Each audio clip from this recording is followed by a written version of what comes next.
Hello, this is Pastor Deborah, and we're beginning another part of the Big Blue Book of the Kingdom of Darkness. We just finished sort of our introduction, part 1, that had many episodes in it. It's sort of like a chapter 1. And I want to now come and bring you a new part of your spiritual education to help you understand Satan's philosophy, his goals, his purposes for the kingdom of darkness here in the second heaven that surrounds the earth and probably out in outer space and here on earth itself. And I'm going to call this Spiritual Babylon. Spiritual teaching of an ancient kingdom that will help you understand a lot that you don't know, that's not taught in church or taught in Bible studies. But I had to learn it when I got thrown into helping multi-generational Satanists, witches, warlocks, the spiritual international Illuminati, hardcore gangs, heavy metal music, voodoo, all kinds of mystics, all kinds of gods on earth throughout humanity. I had to do a deep study of Satan, the spiritual adversary of God, and his kingdom here on earth. So guess what? I had to study history. And here in this new series of the Kingdom of Darkness, which will pick up in the other part of the book and continue on in the Kingdom of Darkness and learning more, but this part, sort of a new part, we're going to call it Spiritual Babylon. And this is going to be episode number 1. And I'm going to take you through history, and I'm going to take you through some other wonderful things that I learned, that I had to know so I knew how to pray. What was I fighting against? You will have to learn about me. I come from a military background, Air Force and Navy. I studied World War II, World War I, all the ancient wars of civilizations. And I had to learn about being a soldier. I had to learn that you have to study your enemy. You have to know them very well. I'm one who can go behind enemy lines spiritually and accomplish great things and get slaves out and get restoration to a land spiritually. So here in this new series, and we'll work through this, and then we'll get back to the Big Blue Book of the Kingdom of Darkness. And so here in Spiritual Babylon, we're going to begin with the history of Babylon. All right. My prayer for you is that your ears will hear, your mind will understand, and your spirit will be enlightened by truth, by study.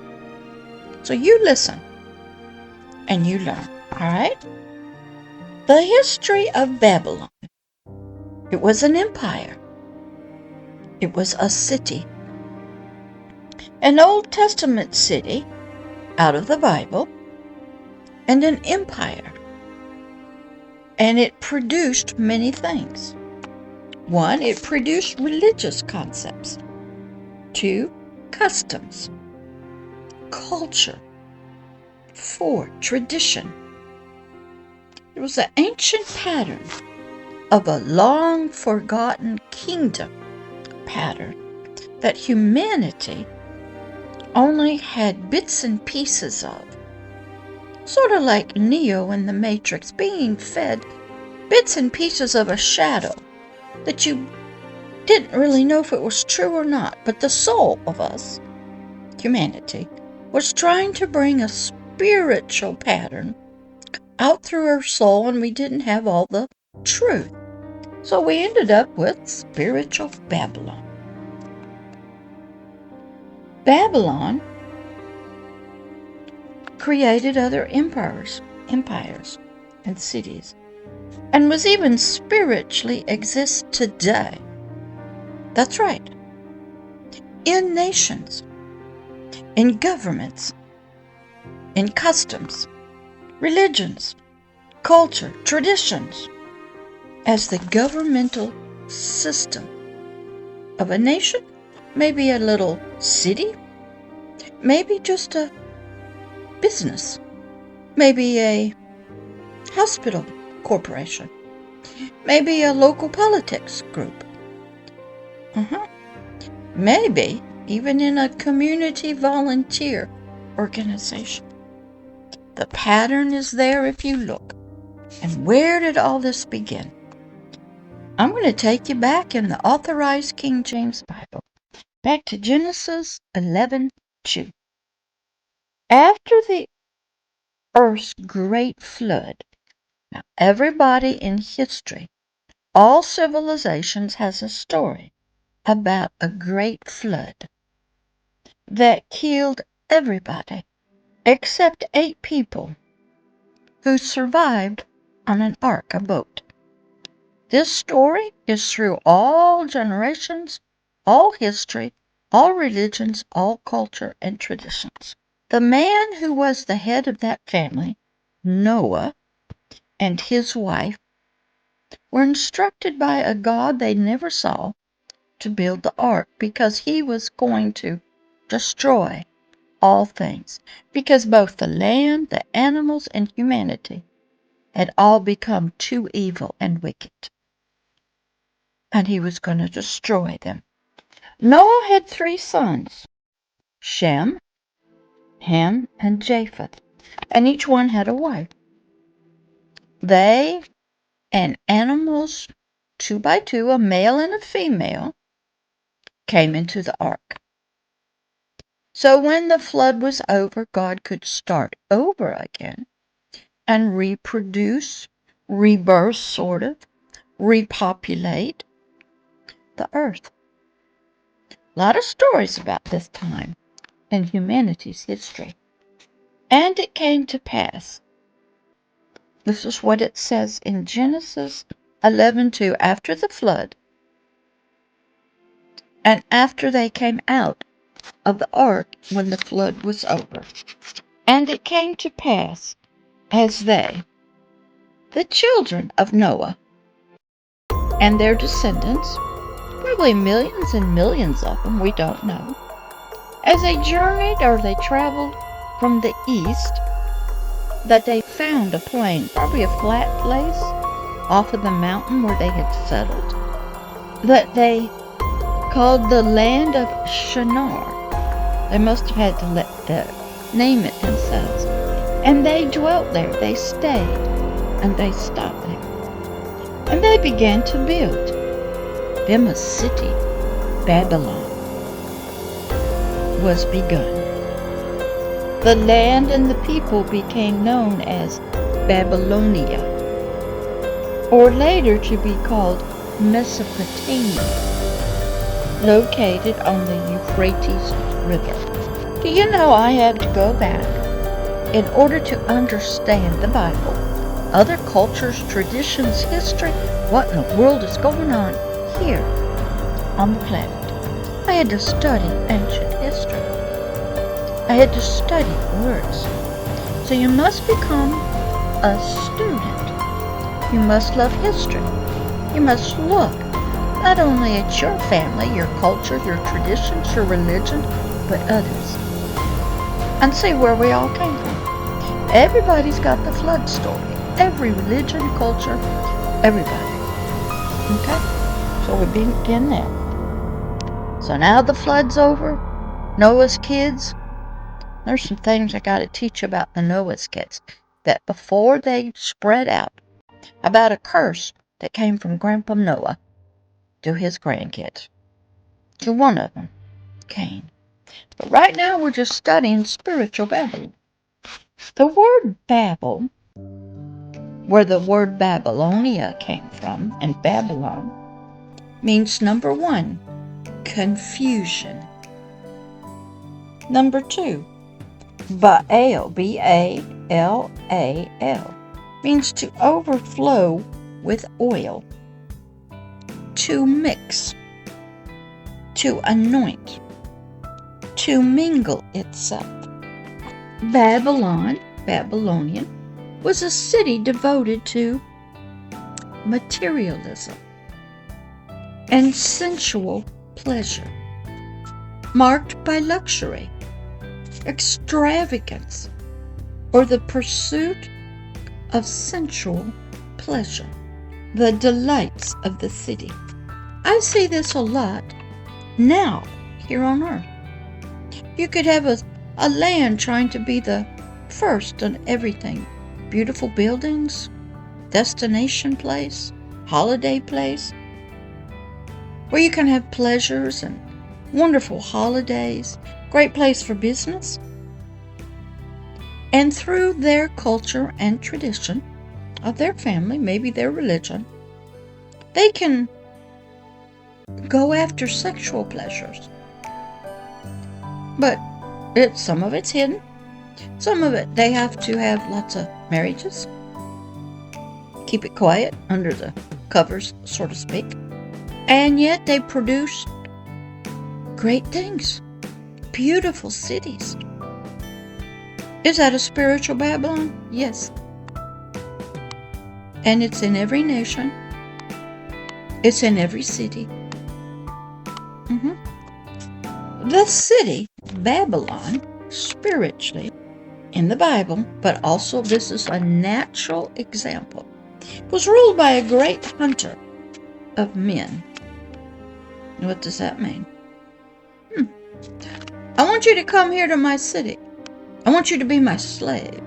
I want you to work for me as a slave. I want you to work for me and bow down to me. Could mean that. Could mean I want to kill you. I want to exploit you. I want you as a slave. Could be. And a great hunter of wild animals. And this ruler of these cities called Babylon, spiritual Babylon, modern day cities that we have right now on the earth, they're all over the world, in every nation, every part of the world. The rulers, might call them politicians, kings, royal family, emperors, don't know. They would receive great worship, praise and glory and thanksgiving for their protection, for their ideas. Do you have anybody like that in your nation? Out of the many would come one, maybe one family, one tribe, one group, one political party, one person that could do this. And who was it in ancient history? Nimrod. Nimrod became a mighty hunter of wild beasts and even of other humans.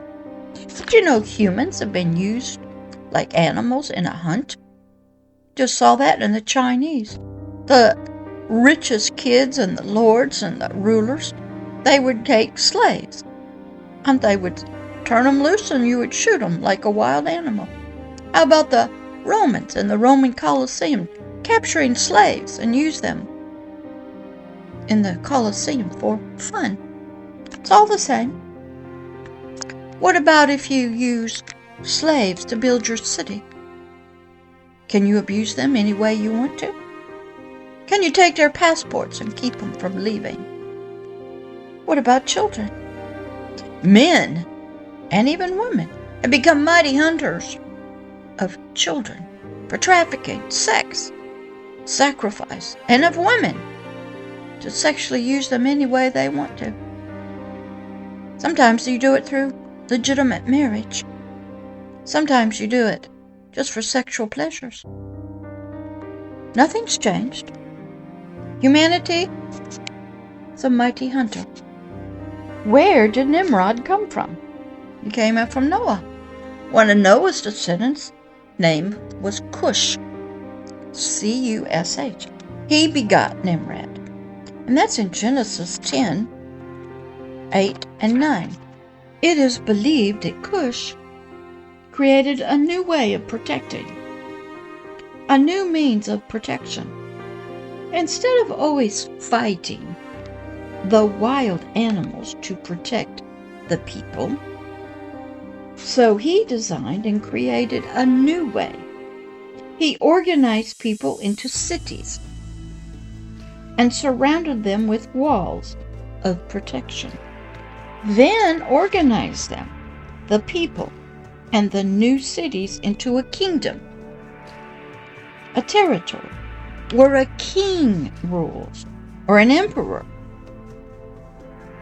This is over a dominion, a land, a territory. And Nimrod did just this. It tells us in Genesis, and the beginning of his kingdom, Nimrod, was Babel, and Erech, and Akkad, and Calneh, I'm sure I'm not saying it right, in the land of Shinar. This is a physical image, a likeness of the fallen cherubims, Satan, and his attempt from the spiritual realm to have a physical representation, an image and likeness of the kingdom of heaven's kingdom and its rulership that they had been a part of. Over a land, over people, over territories. And it had walls of protection for the people. Spiritual Babylon was beginning to take form in humanity's mind and heart. And it was to do and to look like the kingdom of heaven. Satan had become the spiritual adversary of God. He went from being Lucifer, the son of the first age, the son of the morning, a beautiful creature, to being one of nothing but fire and greed and lust, because he wanted something that was not his, the kingdom of heaven with all of its glory. That was reserved for a creature called humanity. And so his heart became lifted up in pride. And he destroyed himself. He was cast down to the earth. But he said, I'm going to have what I wanted. I'm going to have it down here. So he started building through humanity's soul that now was alive and darkened. And he would have his spiritual kingdom played out in the natural, so he could feel like he was the king of a kingdom. So Satan went to work after the flood through the descendants of Noah and his wife and his 3 children of Shem, Ham, and Japheth. What I learned in my studies is that Shem, who became the physical descendant through the blood of Christ Jesus, they went west towards China. Ham and Cain went south into,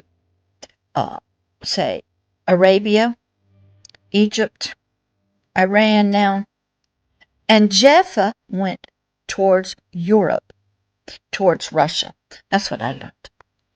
So Satan began his spiritual Babylon, and it began taking form in humanity's mind and heart.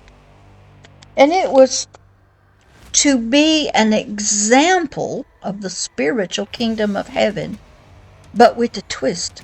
It was to be lust-filled, prideful, glorious, radiant, greedy, and willing to kill to keep it. Willing to enslave family members and women and children. Willing to kill so that the ruler could stay in place and have the glory and all the attributes of being the king. And humanity began taking form.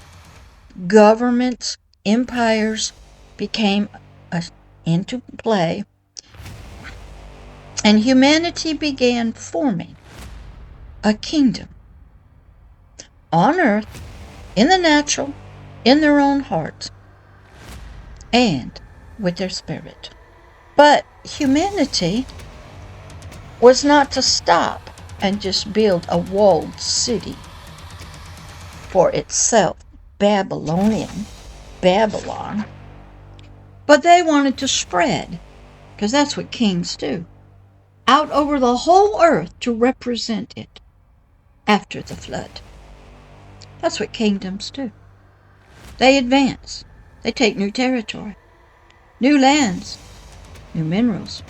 They spread their culture, traditions, religion. What was beginning to happen on earth was that Satan's heart and his desires were being reflected through darkened human spirits and darkened human hearts, our soulish mind, to bring about a king of Satan's image and likeness, representing him as the spiritual father, the offspring, the source. Satan, the adversary spiritually of God. Satan was beginning to build, used humanity to become an architect. Many of them had dreams. Early on, people would have dreams or visions, and then they'd come up and start building, maybe out in the desert, maybe just in rocks. And they'd say they had a dream about this. Their ancestors came to them and talked to them. Even the name Nimrod comes from the Jewish word Marad, M-A-R-A-D, meaning he rebelled. Remember, the people were to spread out over the whole earth. That's what God wanted, like all the animals. And they didn't do it. They stopped in the plain of Shinar and began to build a city, Babylon. Nimrod was labeled, or so said, to be a mighty hunter before the Lord. Nimrod did things before, in front of the Lord, right under his nose, things that were considered rebellious, and made the people to also rebel before the Lord. And I want to stop right here in this episode number 1 of Spiritual Babylon, the beginning from our history study. So you come back to hear episode number 2. This is Pastor Deborah. We're in the Kingdom of Darkness here on the Hidden Kingdoms channel. And this will go into a podcast form, audio, also in the podcast section here on the Hidden Kingdoms channel. You need to study, you need to learn and understand yourself, nature, politics, governments, culture, tradition, religion, our history, and why the world is in such a mess. All right, I'll see you then. Bye-bye.